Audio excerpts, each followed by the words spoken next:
Hallo liebe Daniela, so schön, dass du hier bist. Wir durften ja vorab schon ein bisschen quatschen, gell? Du hast jetzt bei uns schön Mittag gegessen. Das war sehr schön, ja.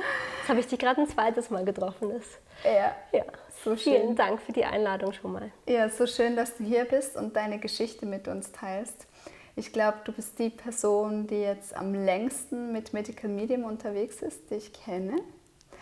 Und du hast jetzt einen langen Weg hinter dir, 4 Jahre, um genau zu sein. Fast 4 Jahre. Fast 4 Jahre.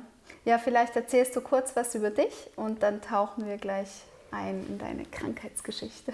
Ja, also du kennst mich ja jetzt schon ein bisschen, aber eben, ich komme ursprünglich aus dem Süden von München, lebe aber in Zürich im Moment und habe 2 Kinder und einen Supermann. Ja, den durfte ich auch kennenlernen.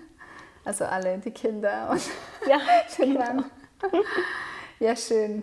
Ja, wie bei allen chronisch Erkrankten, irgendwann fangen die Symptome an. Erst später merkt man irgendwie, ach, das waren ja schon Vorboten, dass der Körper eigentlich mir sagen wollte, dass irgendwas nicht stimmt. Wenn du so zurückblickst, was waren da die ersten Vorboten? Es gab ein paar bei mir, aber eigentlich nicht so viele. Jetzt wie bei anderen Leuten, sage ich mal, oder jeder ist ja unterschiedlich, aber ich hätte immer so gesagt, ich bin sehr gesund, ich komme von einer gesunden Familie und hatte zwar Sachen irgendwie Heuschnupfen und dann hatte ich auch ein bisschen allergisches Asthma vom Heuschnupfen, aber grundsätzlich war ich eigentlich gesund, dachte ich. Genau. Ja. Ich hatte mal einen Blinddarm entfernt bekommen und ja, aber grundsätzlich gesund, wirklich. Das war das, was ich zumindest dachte. Bis 2013 dachte ich das. Bis 2013. Genau. Ja. Und was ist in diesem besagten Jahr passiert? Da ist meine Tochter geboren, also mein zweites Kind, meine Tochter. Und das war natürlich erstmal ein ganz, ganz wunderbares Jahr, wobei meine Kinder sind knappe 2 Jahre auseinander, also es war auch sehr anstrengend. Und mein Sohn war eben erst knapp nicht mal 2 Jahre alt, als die Tochter geboren wurde. Und im ersten Jahr eben ging es mir noch gut, aber dann, wo meine Tochter so ein Jahr alt ist, da hat das eigentlich alles so angefangen. Da haben die Verdauungsprobleme angefangen. Und das war im Speziellen, also das Schlimmste für mich war immer der Reflux. Ich hatte Reflux, das ich eben auch von der Schwangerschaft, also da kennt es, die meisten kennen das, oder? Die haben dann Reflux, Genau. wenn der Bauch größer wird, dass es hochdrückt. Und der Unterschied war bei mir, dass es hat nicht mehr aufgehört. Also ich hatte so viel Reflux und es wurde immer mehr und irgendwann hatte ich einfach immer Reflux. Und das ist einfach... Das ist so ätzend. Kennst du es auch? Ja, und wie hast du dann geschlafen? Also das ist ja das größte Thema, Ja, Schlafen. genau. Weil sobald man sich nach hinten legt, kommt einem diese Säure Genau, hoch. ja. Sitzend, also wirklich, also an manchen Tagen so wie jetzt, bin ich wirklich runter aufs Sofa, weil ich wollte meinen Mann nicht aufwecken. Und bin dann wirklich so gesessen. Und selbst dann kann ich mich erinnern, selbst dann ist es wie so ein Vulkan, der da hochgeschossen kommt und irgendwann ist es auch wie so ein Teufelskreislauf, weil die Speiseröhre, die entzündet sich, die Magenschleimhaut entzündet sich und du hast echt das Gefühl, du bist wie so ein brennender Ball. Das alles brennt einfach nur. Und das war, weiß ich noch, das war ganz schlimm. Immer dieses Brennen. Und gleichzeitig aber natürlich auch der Reizdarm, der dann auch eigentlich parallel ein bisschen vorher schon angefangen hatte.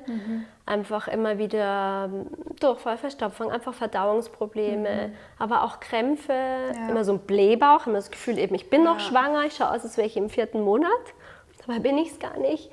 Und Darmkrämpfe, ganz viele Darmkrämpfe, die Das so ist wirklich... auch so schmerzhaft, gell? Und das ist viel schmerzhafter, glaube ich, als man das denkt. Weil Leute denken immer so, ja, du hast Darmkrämpfe. Denkt mal, ja, so ein bisschen Krämpfe. Aber das waren wirklich Krämpfe. Also ich hatte sie immer hier auf der rechten Seite. Ich konnte nicht mehr schlafen. Das hat so weh getan. Ja, das war anstrengend. Ja, das war eine anstrengende Zeit. Du darfst schon auf deinen Zettel Ja, gucken, ich weiß, ich gell? habe meinen Zettel wieder dabei. Gell? Den kennst du schon? Ja, das ist auch so wichtig. Den brauche ich weil nachher. Jetzt weiß ich es noch. Jetzt weißt du es noch. Der Anfang ist noch da. Genau. Ja, das mit den Darmkrämpfen. Ich habe auch immer gesagt, das ähnelt so stark den Geburtswehen. Also, Das stimmt, das ist ein guter Punkt, ja. ja, also vom Schmerzlevel geben sich die Hand. Das ist unglaublich. Ja, das war gemein. Ja. Genau. Ja, und damals mit diesen ganzen Sachen, natürlich am Anfang habe ich es noch versucht, selbst irgendwie, ne, durch diesen ganzen Sachen in der Apotheke kaufen kann oder Heilerde, einfach durch so, manche Sachen selbst zu regulieren, aber ging relativ schnell gesehen, das ist auf so einem Level, dass ich das nicht machen kann. Und habe dann halt angefangen, natürlich noch Lösungen zu finden, ne? Erstmal über Ärzte, verschiedene Ärzte und habe Magenspiegelungen machen lassen. Und das ist auch so belastend, gell? Ja.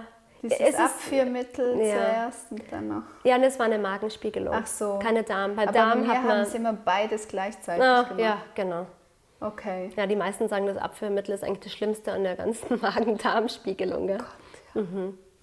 Aber es war auch gut, weil bei mir hat sich das lange hingezogen mit dem Reflux und man hat ja immer diese Angst vor Speiseröhrenkrebs, oder? Man wird ja immer gesagt, wenn du das auf Dauer hast, kann es sein, dass du halt Speiseröhrenkrebs entwickelst. Und deswegen war es auch irgendwo gut, dann zu wissen, dass das jetzt schon mal nicht der Fall ist, oder? Weil ich war einfach oft in so einem, ich wusste ja nicht, was mit mir falsch ist. Ja, klar. Und die Ärzte haben halt immer gesagt, ja, das nennt man Refluxkrankheit, der Mageneingang oben, der schließt nicht gut und manche Leute haben das einfach. Und in der Regel, wenn man das hat, dann bleibt das auch so. Man kann es aber gut medikamentös,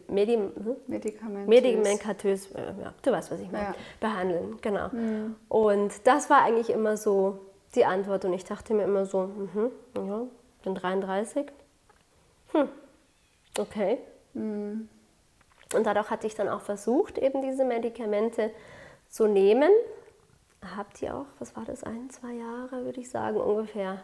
Mindestens ein Jahr war es, habe ich sie genommen, weil ich eben nicht wusste, was sonst. Also ich hatte schon viel in der Alternativmedizin, auch sehr viele Sachen ausprobiert. Also ich glaube, ich hatte alles durchprobiert. Und ich wurde sogar aus der Zusatzversicherung hier in der Schweiz für Alternativmedizin ausgeschlossen, weil ich alles probiert hatte. Ja. Oh Gott. Aha. Weil ich halt irgendeine Lösung, das Medikament war nicht meine erste Wahl. Oder ich hatte über Akupunktur, Reflexzonenmassage, was hatte ich denn, Homöopathie, also alles, die ganze Palette einfach durch. Und ich glaube, dass da wahnsinnig super viele gute Modalitäten mit dabei sind, aber für mich hat es in dem Moment einfach nicht geholfen. Ja. Leider.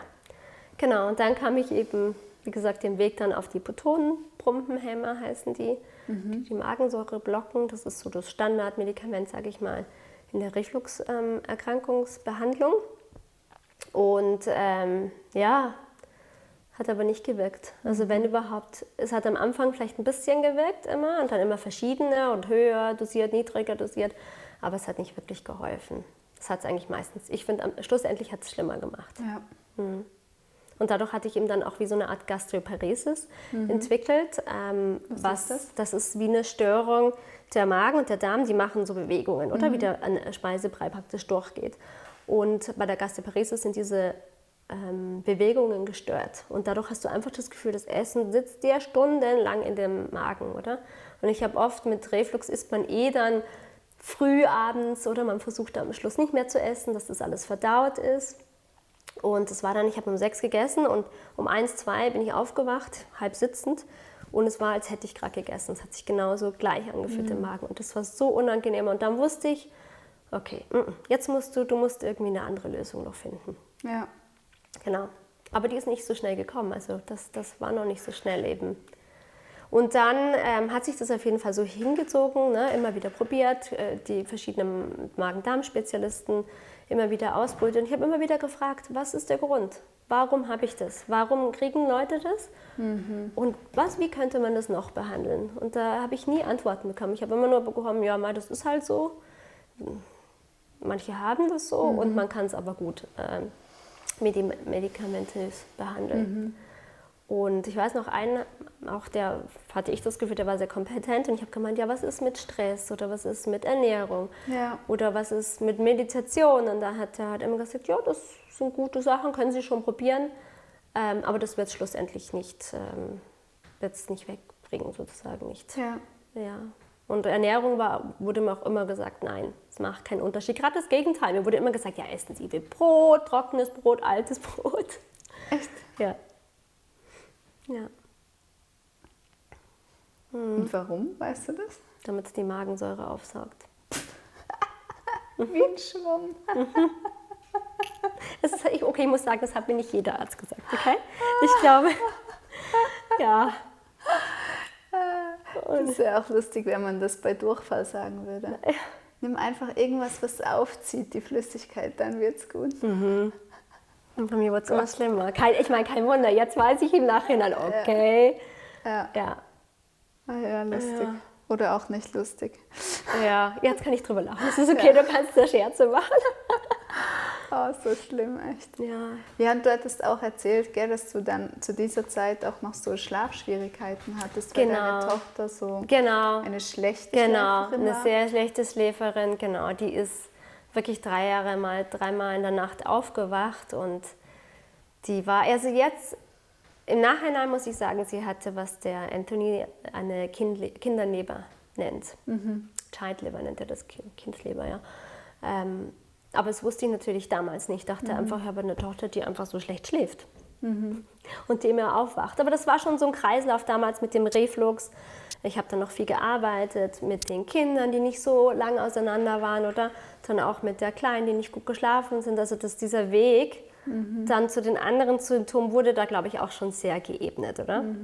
Und das war dann auch das so, also dann habe ich dieses Jahr auch nicht gut geschlafen, dieser Reflux und dann nach einem Jahr später, weiß ich noch, war so dieser große, was ich nenne, Super-GAU. Das war dann wirklich dieser Stecker-raus-Moment, der halt wirklich ohne Vorankündigung, einfach von einem Tag auf den anderen ging das. Also ich weiß noch, mit meinem Mann waren wir noch eben weg am Abend davor, in der Früh haben wir noch gefrühstückt und hatten 2 Kaffee statt einen und plötzlich war einfach wie Stecker raus. Und dann kam eben diese ganze Liste, die ich eben immer mit mir rumschleppe. Also nicht immer mit mir rumschleppe, aber jetzt, weil ich dich sehe, die ich gemacht habe. Das kann ich auch wirklich jedem empfehlen. So, wenn du nach dem Ausweis gefragt wirst, hier meine Liste. Nein, Entschuldigung. Genau, das war ich. Ja, lies mal vor, gerne. Ja, ich gehe es jetzt mal durch, weil eben ich finde es wichtig und das kann ich auch immer wieder jedem sagen, dass man sich das eben auch mal aufschreibt, weil wenn man heilt, vergisst man es auch gerne mal. Also klar, die großen Dinge, die 1, 2, die großen Bausteine, die vergisst man nicht, aber die kleinen vergisst man gerne, weil die auch manchmal einfach wegfallen. Ja, klar. Wo man nachher, wo ich mir denke, ui, das habe ich ja gar nicht mehr. Ja. Cool. Ja, mir geht es tatsächlich bei den Interviews so, dass Menschen mir Dinge erzählen und dann so, ja, das kenne ich, das habe ich total vergessen. Ja. So war es bei mir auch mal, ja. Ja, verrückt, oder? Ja. Ja, Da hast du recht. Ja, dann lies gerne vor. Ja, also wo war ich denn? Also das mit dem Darm, das habe ich dir jetzt alles ja schon erzählt. Ja. Eben, dass ich auch einen Leaky Gut hatte, also der löchrige Darm, der durchlässige Darm. Dann mit dem Schlafproblem, das hatte schon in der Refluxzeit angefangen, aber danach wurde es noch viel schlimmer. Also danach hatte ich wirklich eine Zeit lang wie so eine Schlafstörung. Ich war todesmüde, aber ich konnte nicht mehr schlafen. Ja, das ist so schrecklich. Hattest du da auch? Ja, also auch als die Kleine, unsere Tochter war auch eine Schlechtschläferin. Irgendwann zahlen wir das Heim. Ja. Ja, das war nicht nur Einschlafen, das war auch Durchschlafen. Also ich war einfach schon fertig und dann hat sich das alles noch so weiter irgendwie da entwickelt. Ja. Dann natürlich mit der Müdigkeit, Fatigue, dass ich immer, also einfach wirklich, das war wirklich von dem Tag an, als hätte mir jemand den Stecker gezogen und die Energie ist einfach abgesackt und ich hatte einfach die Energie nicht mehr. Ja. Aber gleichzeitig diese Müdigkeit gekoppelt mit einer extremen Nervosität. Also es war wirklich extrem so dieses total fertig. Und danach wie Finger reingesteckt und dann ist mir wirklich der Strom von oben bis unten durchgeflossen. Also es war wirklich so, ich habe das Adrenalin in jeder Nervenbahn gespürt. Also das war wirklich, wir haben ja diese Nervenbahn und ich konnte wirklich sagen, wo das Adrenalin, in welcher Geschwindigkeit so ungefähr das durchfließt. Und das war so anstrengend. Ja.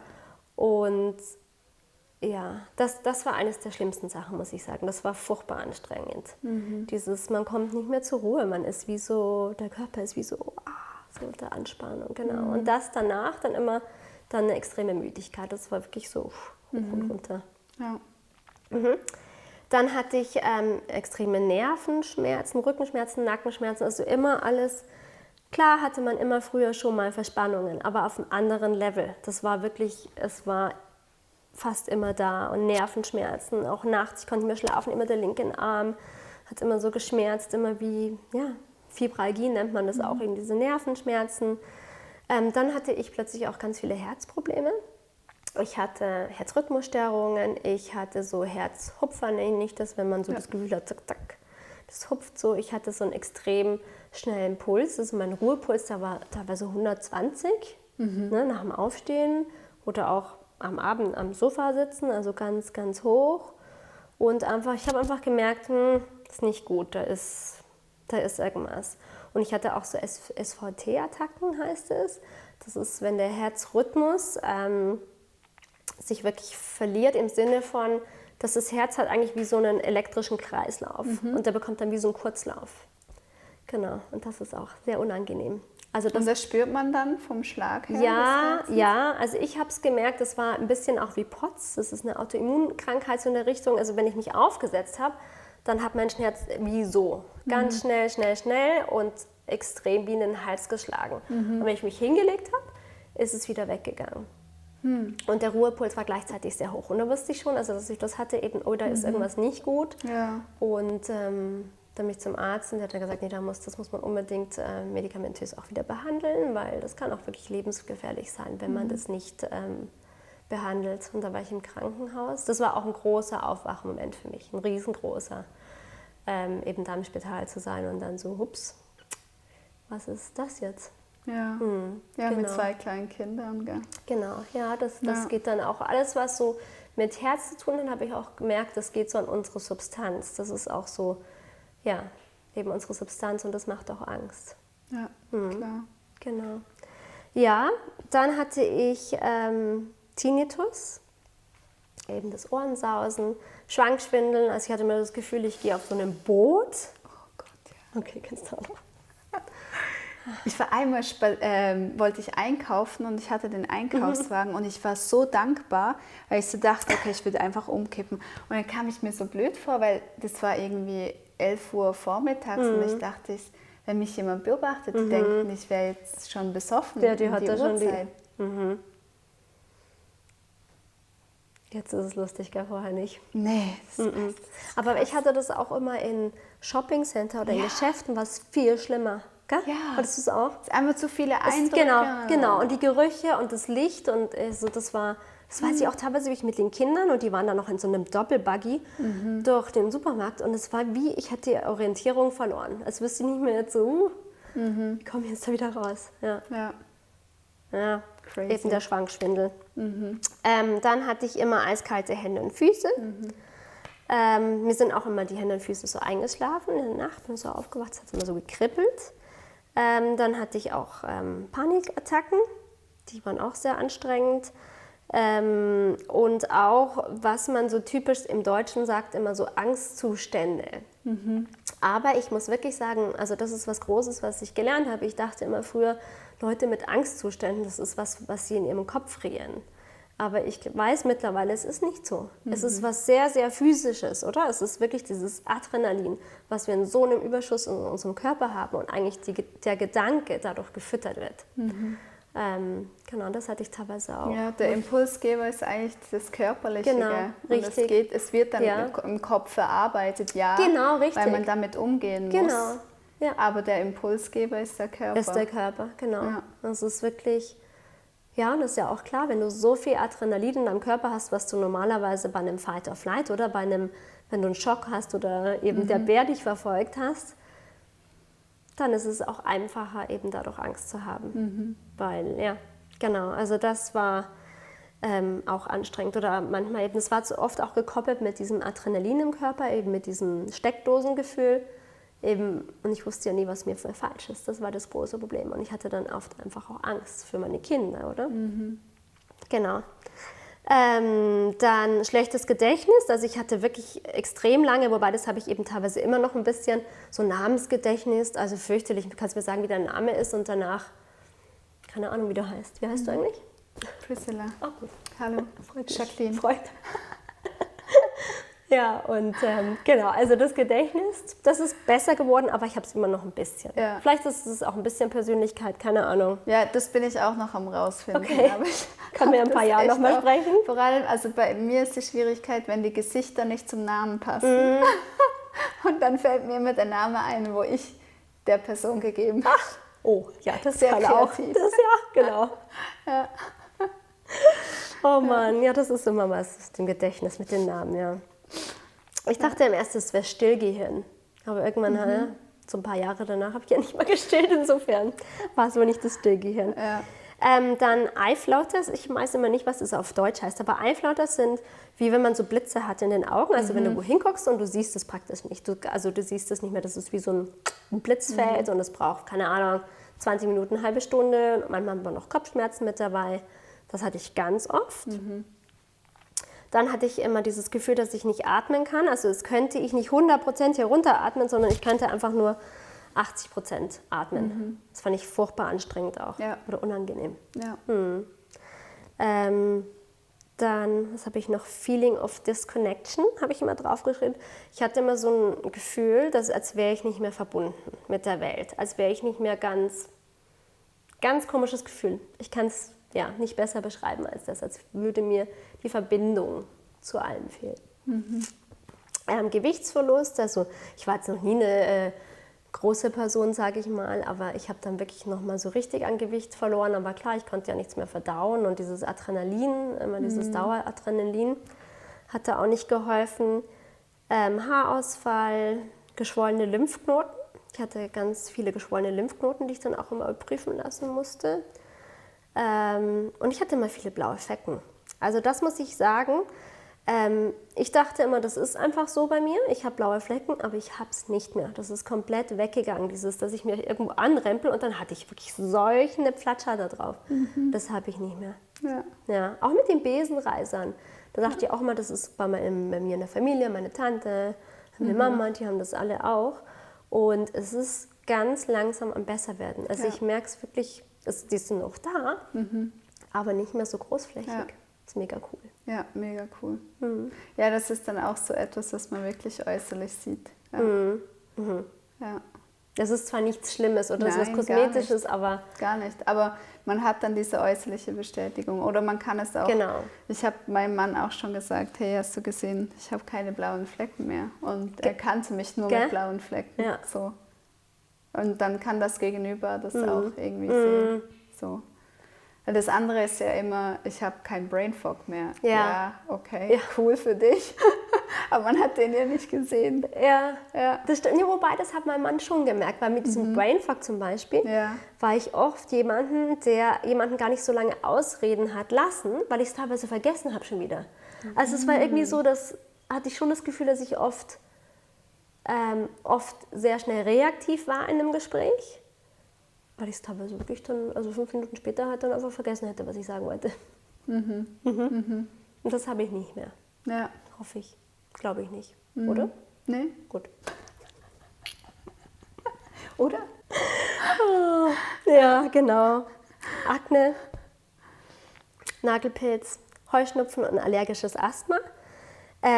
Jetzt war ich gerade krank, deswegen höre ich mich jetzt gerade nicht so super an, aber es ist jetzt es ist Mitsommer heute, glaube ich. Es ist jetzt Ende Juni fast und ich habe keinen Heuschnupfen und ich habe kein Asthma. Und das ist das erste Jahr, wo ich es gar nicht mehr habe. Es ist so cool. Wow. Und ich hatte es Jahre vorher, seitdem ich 20 bin, hatte ich immer Heuschnupfen und dann später eben auch dieses allergische Asthma, was damit kommt. Und musste immer mit Cortison behandeln. Und es ist jetzt immer, also 2 Jahre hat es gebraucht, jetzt im 3. und im 4. Jahr. Jetzt ist es ja schon, ja genau, es ist wirklich nicht mehr da. Wow, so schön. Vielleicht sollte ich es noch nicht so laut rausschreien, aber das ist echt cool. Ja, voll. Dann, genau, ich hatte immer eine latente Schilddrüsenunterfunktion, die ist auch weg. Ich hatte ganz viele Lebensmittelunverträglichkeiten, also Dinge, die ich einfach nicht mehr essen konnte, weil es sofort mit Refluxblähung und so weiter gekoppelt waren. Ich hatte HPO, KPO, das ist eine Stoffwechselstörung. Ich hatte immer, mein Blutbild waren immer Mängel, egal, es war immer die Frage, welche Menge sind es diesmal. Und ich hatte immer eine verstopfte chronische Nase. Also ich hatte das jahrelang. Vor allem im Winter war es ganz schlimm, aber auch im Sommer halt immer. Ich habe mich hingelegt und die Nase war zu. Und ich habe das gar nicht mehr. Ja. Das ist wirklich komplett weggegangen. Und ich bin noch kurzsichtig, aber ich bin nicht mehr so kurzsichtig. Also meine Augen sind sich jetzt auch am Verbessern. Krass. Ja, das ist total cool. Geil. Ich habe jetzt auf beiden Seiten, also auf der Seite, glaube ich, ein Viertel Dioptrien und hier ein bisschen mehr sogar. Also das Ja, hat sich jetzt verbessert. mega. Und ich habe das erst gar nicht gemerkt, weil ich dachte immer so, ich hatte immer so Kopfschmerzen, ich konnte nicht mehr gut lesen und ich dachte, das ist die Altersschwäche, oder? Und dann bin ich eben zum Optiker und der so, ja, also, nein, Ihre Brille ist zu stark, Ihre Kontaktlinsen sind zu stark. Wie geil ist das Ja, denn? total cool. Klar, man weiß schlussendlich nie, wäre es so und so gekommen. Ja. Möglich, oder? Aber vielleicht auch nicht. Vielleicht auch nicht. Und was wir jetzt immer noch nicht wissen, warum sitzt du denn jetzt hier und siehst so blendend aus? Was ist passiert? Ach, du hast mich jetzt gerade eingeladen. Du hast mich doch eingeladen. Genau, warum sitze ich hier? Du hast mich eingeladen, Priscilla. Nein, ja, das auch. Das ist der Grund, warum ich jetzt hier bin. Aber ich meine aufrecht und nicht auf einer Liege. Ja, genau. Nicht mit Reflux und Herzstolper und dem und drum und dran. Ja. Ich habe, also damals, als es so schlimm war, hat natürlich dann der Ärztemarathon ist dann weitergegangen, oder? Ich war dann wieder bei verschiedensten Ärzten und hatte ja so viele verschiedene Baustellen, oder? Also das war dann so, erst hat der Hausarzt angefangen, der nächste Hausarzt, danach ging es aber dann natürlich immer, oder? Zu einem Endokrinologen für die Schilddrüse, für den Gastrologen für den Darm, bei der Psychotherapie war ich, für die Angstzustände. Also es waren ganz, ganz viele verschiedene Baustellen, die da waren. Und ja, also es hat aber nie, ganz ehrlich gesagt, es gab keine Lösungen. Es gab, wenn dann vielleicht halt immer Medikamente, die mir gegeben wurden, oder? Also, aber ich hatte nie das Gefühl, dass also mir war klar, dass natürlich alles verbunden ist, aber es hat keiner verbunden für mich. Das war eher an der Alternativmediziner, die haben es für mich verbunden, aber trotzdem gab es keine Lösung für mich. Aber jetzt auf der medizinischen Seite eben fand ich es schwierig, konnte es niemand für mich eben verbinden. Beziehungsweise eine Person später, da komme ich dann noch drauf. Und insofern habe ich immer dieses Ärztehopping betrieben, und hatte auch ein paar wirklich schlechte, ich glaube, dass es sehr, sehr viele Ärzte gibt, die wirklich helfen wollen. Und ich glaube, es gibt aber auch viele, denen halt die Hände gebunden sind, die eben vielleicht auch nicht die Zeit haben, um das zu investigieren. Und deswegen hatte ich auch teilweise wirklich enttäuschende Arztbesuche.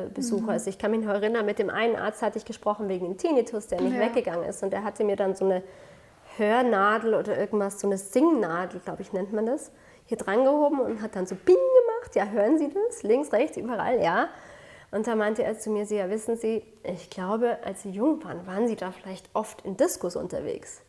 Und das war für mich einfach nur so, okay, ja, Sie. Oder? Das war echt enttäuschend.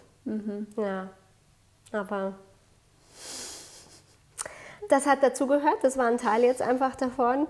Und ich hatte dann eine Ärztin gefunden, die Dr. Simone Koch, die ist in Berlin und sie ist super. Sie war der erste große Durchbruch für mich, die wirklich auch die Sachen für mich alle verbunden hat. Sie ist auch Schulmedizinerin und sie ist super.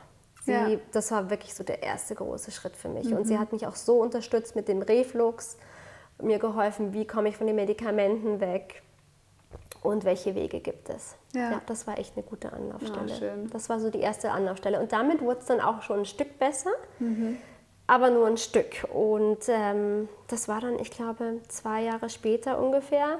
Und warte noch, was hat sie denn genau gesagt, die Sabine? Also wie hat sie diese... Simone Koch. Genau. Brainfuck, das Grüßen. Dr. Sabine Koch. Sie hat mir damals das eigentlich über die Schilddrüse, sie ist Schilddrüsenspezialistin, also sie hat mir viel über die Schilddrüse erklärt, aber auch über die Magensäure. Also sie war das, wo mir gesagt hat, ich habe zu wenig Magensäure. Und deswegen habe ich diese ganzen Reflux- und Reizdarmsymptome. Und sie hat mir eigentlich geholfen, eben das umzusetzen, von diesen Medikamenten wegzukommen, weil das ist ein ganz schwerer Prozess, furchtbar langsamer Prozess. Ja. Also das war so anstrengend, weil man schneidet die dann runter und der Körper überproduziert aber in dem Moment. Also man hat dann wie verstärkte Refluxprobleme und das war gut, sie an der Seite zu haben, um da durchzuhalten. Ja. Und danach fängt man eigentlich an mit HCl, mit der Magensäure dann zu substituieren. Das hat sich aber bei mir auch nicht richtig angefühlt. Da wusste ich immer intuitiv, das ist jetzt so ein kleines Pflaster, aber das ist nicht die Lösung. Ja. Genau, das habe ich ja dann erst nachher eben durch Anthony verstanden, warum dem so ist.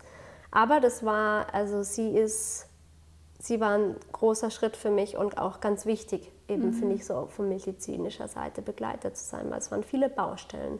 Ja. Und da ist es gut, wenn man wirklich jemanden neben sich hat, der sagt, nee, andere haben das auch.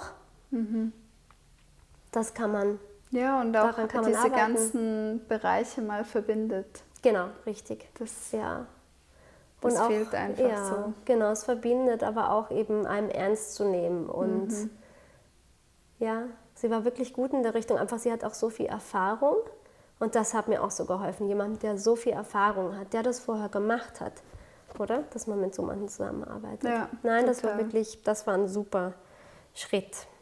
Und dann eben, ich überlege gerade, so 2 Jahre später war das eben, also ich hatte viel mit ihr gemacht, das hatte sich schon einiges verbessert, aber nicht, also es ist nie ganz weggegangen. Also der Reflux war immer noch da, also die Energie hatte sich verbessert nochmal, aber also währenddessen, wo ich mit ihr auch in Behandlung war, eben hatte ich Anthony, also den vom Medical Medium eben kennenlernen. Ich bin darauf gestoßen in einer meiner schlaflosen Nächte, weil die schlaflosen Nächte, die waren immer noch da, war ich an einem Abend eben einfach so verzweifelt, dass ich, weiß ich noch, einfach zu Gott gebetet und habe gesagt, bitte, ich brauche eine Lösung, die es wirklich für mich ist. Und das weiß ich auch, am nächsten Tag bin ich dann am Laptop runter auf Amazon, wo man immer sieht, welche Buchempfehlungen es gibt, und da war eben mediale Medizin mit dabei. Und dann hatte ich mir das Buch gekauft und gelesen in einer Nacht, hatte ja immer Zeit in der Nacht da zu lesen. Und mich hat es hat mich einfach angesprochen, auch wenn es mit diesem eben Spirit ist, was man ja erstmal denkt, was ist denn das? Also wenn jemand jetzt sagt, ich höre von Spirit irgendwelche Informationen, oder denkt man sich erstmal, okay, alles klar. Ja, aber irgendwas in mir, irgendwie habe ich einfach gefühlt, obwohl ich es nicht erklären konnte, dass ich davon was brauche. Ja. Ja, es ist auch so liebevoll geschrieben, gell? Ja.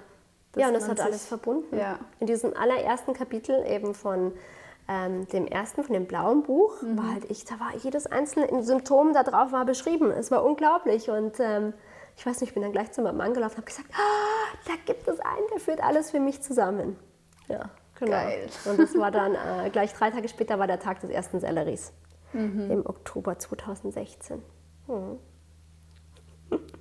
Wahnsinn. Ja, und dann fing diese Reise erst an, gell? Und die hat dann auch nochmal gedauert. Ja, die hat dann auch nochmal gedauert. Also das war wirklich, ich hatte das eben für mich gesagt, ich habe dir das vorhin ja schon erzählt, ich hatte es gar niemandem erzählt, außer meinem Mann, sondern ich habe einfach beschlossen, ich probiere das jetzt für mich. Ich wusste es auch einfach, dass ich das probieren muss. Und Und wie sah das Probieren konkret aus? das Probieren war, die No-Foods rauszustreichen, den Selleriesaft, das Zitronenwasser, den Heavy Metal Detox Smoothie einzuführen Ja. und halt einfach wirklich basisch zu essen, oder? Weil schlussendlich ist halt Medical Medium ist eine sehr Klar. nur basische, lastige Ernährung, genau. Das zu machen und aber ich muss sagen eben, ich musste 1 Jahr Selleriesaft trinken und auch so das, was ich gerade erzählt habe, das Genau. Programm umsetzen, bis ich einen Unterschied im Reflux gemerkt habe. Du hast also ein Jahr. Jahr durchgehalten Ja. und keine Änderung Nein. verspürt. In keinem Bereich oder war ein Bereich, der dich ein bisschen... Energie Energie ist hat dich hochgegangen. motiviert. Ja, nee, Also- ich hatte mehr Energie. Okay, Die und Müdigkeit war besser. Also das hat sich Okay. schnell, also ich hatte schon gemerkt eben, also es war schon ein bisschen besser vorher, eben Ja. durch die Dr. Simone Koch, aber danach hatte ich wirklich noch gemerkt, oh ja, die Energie geht hoch. okay, das heißt, du hast dich eigentlich nur an diesem Strohhalm Ja. gehalten, Ja. weil warum du diesen ganzen Aufwand Genau. betrieben hast, war ja eigentlich, dass du von diesem Reflux loskommst. Genau, richtig. Und du hast 12 Monate den Selleriesaft getrunken, die No-Foods rausgelassen und es gab keine Veränderung. Doch, also die Energie, Also ja, ja, bis aber auf die beim ja, Reflux- Nein, im Reflux gab es wirklich keine Veränderung und deswegen... Und warum bist du da dran geblieben? Ja, ich kann es nicht sagen. Ich kann es wirklich nicht sagen, warum. Es war irgendwie, ich wusste einfach, ich muss weitermachen. Ja. Und mein Mann hat auch oft zu mir so gesagt, nee, mach weiter. Wenn dein Gefühl ist, dass das trotzdem gut für dich ist, dann mach weiter. Und also zum einen kann man auch sagen, ich wüsste ja gar nicht, was ich sonst machen sollte. Doch ich hatte noch ein paar Optionen. Ich hatte noch ein paar Bücher, so Reflux, wo ich mir dachte, na, das könnte man auch noch probieren. Aber irgendwie, nee, das war einfach schon so, ich hatte einfach ein gutes Gefühl. Weil wenn man sich mal jetzt dieses Ganze mit Spirit und so weiter wegtut, sondern sich nur mal darauf guckt, was er eigentlich sagt, was wir machen sollen, ist es eigentlich total logisch. Ja, genau. Es ist wirklich logisch. Also als ich mir die Sachen angehört habe, ich habe mir immer die Übersetzerin angehört, die Österreicherin. Und das hat bei mir im Kopf einfach so gerattert. So, ja, klar, ja, das hatte ich auch das Gefühl. Dann war ich auch mal eine Zeit lang in einer Schimmelwohnung, hatte ich immer meine Ärzte drauf angesprochen. Und es war alles so, was ich intuitiv schon wusste. Genau. Aber ich hatte wie diese Bestätigung vom weißen Kittel nicht. Und mir hat es dann gereicht, dass er das gesagt hat, zusammengeführt hat. Und das alleine ist schon eine mega Energie, wenn man mal das Krankenbild, wenn es gesehen wird, wenn die Zusammenhänge ausgesprochen werden. Und, was ich mega wichtig finde, der Punkt, dass sie dir die Schuld nehmen. Ja. Und das hat der Anthony William gemacht. Er hat immer gesagt, du bist nicht schuld an der Erkrankung, du hast nichts falsch gemacht. Genau. Und da stand ich heulend in der Küche. Weil ich natürlich immer dachte, dass ich schuld bin, dass ich was falsch gemacht habe. Jeder andere hat es begriffen, wie man lebt, und ich begreife es nicht und reite mich irgendwie in die Scheiße. Und jede Krankheit, die es gibt, hole ich noch ab. Hey, hier, nimm mich. Genau. Das ist so. Und das, also dieses Wissen noch. Dass es nicht deine Schuld ist. Ja, das stimmt, das war bei mir auch so. Ja, gell? Man sagt ja immer wieder, it's not your fault. Ja, dann diese Schuld das hatte mal ich weg. auch, genau. Was aber oft ja auch von fast der spirituellen Seite auch kommt, oder? Weil da hat man ja auch dieses Movement, eben du machst schlechte Gedanken und du ziehst es an. Es kommt ja von verschiedenen Seiten auch, oder? Das war auch ein großer Punkt, wo ich immer dachte, warum denke ich so negativ? Oder weil man möchte, in dem Moment schaut man ja alles an, was es sein könnte, oder? Jeder Winkel wird ausgeleuchtet. Ja. Und das war für mich Mir auch hat sogar mal jemand gesagt, ach, mich überrascht es gar nicht, dass du immer krank bist. Und ich habe so gesagt, was, wieso? Ja, du bist der Typ Mensch, der sowas anzieht. Nee. Ich dachte auch so, das hat mich noch so lange begleitet. Ja. Und in dem Moment trifft es dich, weil du in dem Moment ja in dieser Situation bist. Ne? Ja, und man denkt, nicht so ach so, ich bin schuld. Und wenn man so krank ist, man ist geschwächt. Genau. Und man nimmt solche Sachen noch viel ernster. Man hat ja nicht diese harte Schale und so, hey, was bist denn du für ein Idiot? Ja. Das ist die eigentlich Stärke unverantwortlich. Der hat es so gesagt und sich wahrscheinlich nichts dabei gedacht, aber eigentlich ist es unverantwortlich. Naja. Weil eigentlich müssen wir unseren Mitmenschen immer das Beste wünschen, oder? Unbedingt. Eigentlich muss der hören, es wird schon wieder. Du wirst einen Weg finden. Ja. Ja. Genau. Wahnsinn, ja. Irgendwie. Ja. Aber jetzt sitzt du hier und du hast dieses Jahr durchgezogen und nach einem Jahr, genau. Was war dann? War es dann auf einen Schlag oder was so schleichend? Ja, da habe ich plötzlich gemerkt, der Reflux dauert nicht mehr so lang, diese Episoden sind kürzer. Okay. So hat er das angefangen und nicht mehr so intensiv. Also das ist, nach einem Jahr ging es dann, auch dann, klar, jetzt ist es 3 Jahre noch mal später nach dem Jahr, oder 4 Jahre sind es insgesamt. Also jetzt seit einem Jahr, seit September letzten Jahres habe ich gar keinen Reflux mehr. Wirklich? Keine mehr. Sag's aber niemandem, okay? Okay, ist gut. Das bleibt unser Geheimnis. Und wie viele Jahre hast du Selleriesaft gemacht? 4. 4 Jahre. Und dann war er weg. Geil. Wobei zu dem Zeitpunkt 3. Ja, eben, also, wollte ich gerade sagen. Genau, also jetzt 4, aber damals 3, genau. Nach 3 Jahren. Ja, genau. Und jetzt wirklich, und nicht mehr wiedergekommen. Nicht mal, hey, hallo, ich bin's, dein alter Freund. Manchmal Anzeichen von. Also manchmal so das Gefühl, es könnte kommen. Ja. Aber ich weiß, mittlerweile habe ich verstanden, dass Heilung halt einfach nicht auf Knopfdruck oder Medikamenteneinnahme funktioniert, sondern es ist ein Prozess, den ich mir damals 33 Jahre lang, oder ich weiß nicht, wie lang es war, oder vielleicht waren es 10 Jahre, 20, vielleicht waren es aber auch die 33, langsam die passiert ist. Und das ist halt nicht was man in einem Jahr wieder wegmacht. Das ist halt auch nicht was, wo man in 2 Jahren, also jeder Mensch ist unterschiedlich, jeder Körper ist unterschiedlich oder hat eine andere Konstitution, wenn wir damit reingehen. Deswegen. Aber weißt du, es ist so motivierend für die sagen, ich mache das jetzt schon ein paar Monate und es tut sich gar nichts. Nee. Da ist dein Beispiel so motivierend, weil du das 3 Jahre hardcore durchgezogen hast und es dann weg war. Ja, genau. Ja. Und das ist auch meine Mission im Moment. Also das ist, was ich hatte immer zu meinem Mann gesagt, wenn das funktioniert, danach muss ich das allen erzählen. Ja. Insofern bin ich sehr froh, dass du mich jetzt hier eingeladen hast und dass ich das als Möglichkeit nehmen darf. Ja, ich bin auch froh, dass du das hier teilst. Und was würdest du anderen sagen, die Angst davor haben vor der Reise, dass sie das nicht schaffen? Weißt du, dieses sich überwinden. Ja. Hast du da irgendeinen Tipp oder einen guten Gedanken? Ja, also ich glaube, das Größte ist immer gut zu sich selbst zu sein. Immer gut mit uns selbst zu sein und damit meine ich, dass manchmal man so überfordert ist und man denkt, oh Gott, also wenn man sich das durchliest, keine diese No-Foods mehr und vielleicht waren diese No-Foods davor 80% unseres Essens, ja, also dann wird man so überwältigt, aber ich glaube, es ist wichtig, dass wir gut zu uns sind und einfach kleine Schritte gehen, einen Schritt nach dem anderen. Und wir haben alle diesen inneren Kompass in uns. Und dieser innere Kompass, der wird wieder angehen. Der war nicht an, weil alles so vertrübt war durch all das, was wir hatten. Aber irgendwann geht der wieder an und wir gehen einfach kleine Schritte gehen und sich nicht unter Stress setzen. Und nicht denken, man müsste jetzt gleich so perfekt machen, oder? Sondern es ist ein Weg. Es ist ein Weg, der hat uns dahin geführt und es ist ein Weg, der führt uns weiter. Und man darf den einfach auch langsam gehen. Ja.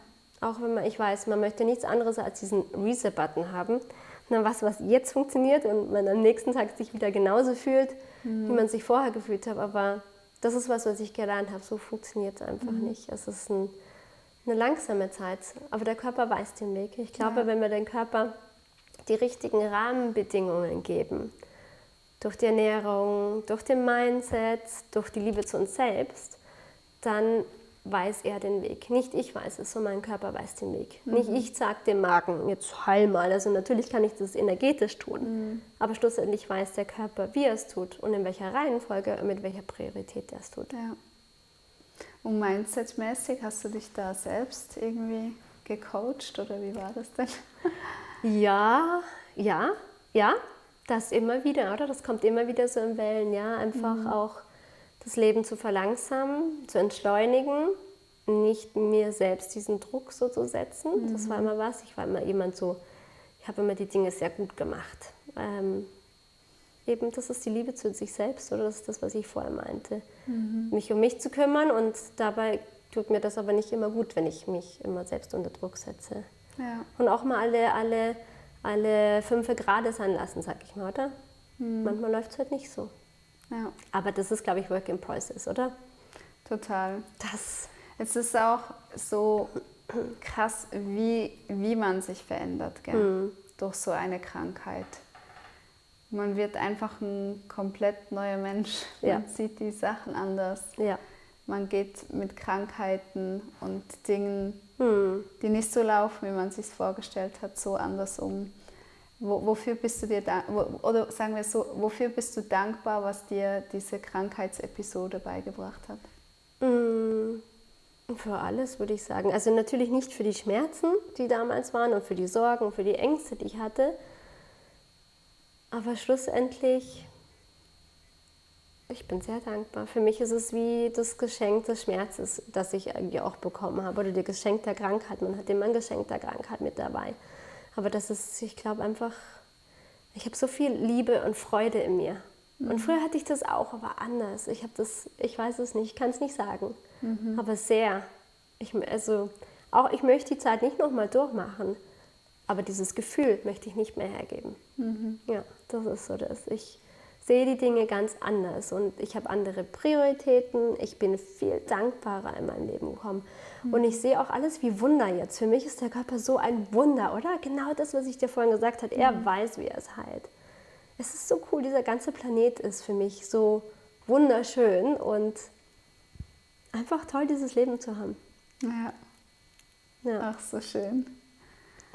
Ich schaue schnell auf die Uhr. Ich fand das nämlich ein voll das schöne Schlusswort jetzt.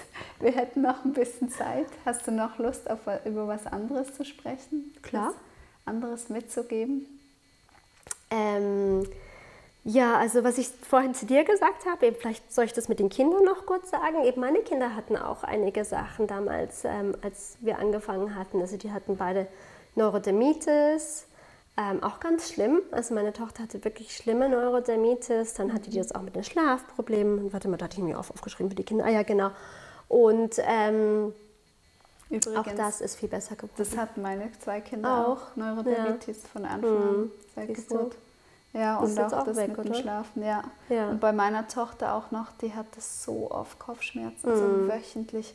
Und das hat die so niedergemetzelt. Die konnte keine Hausaufgaben Oh nein, die machen, Arme, ja. nichts, ja. Das hat sie so ausgebremst.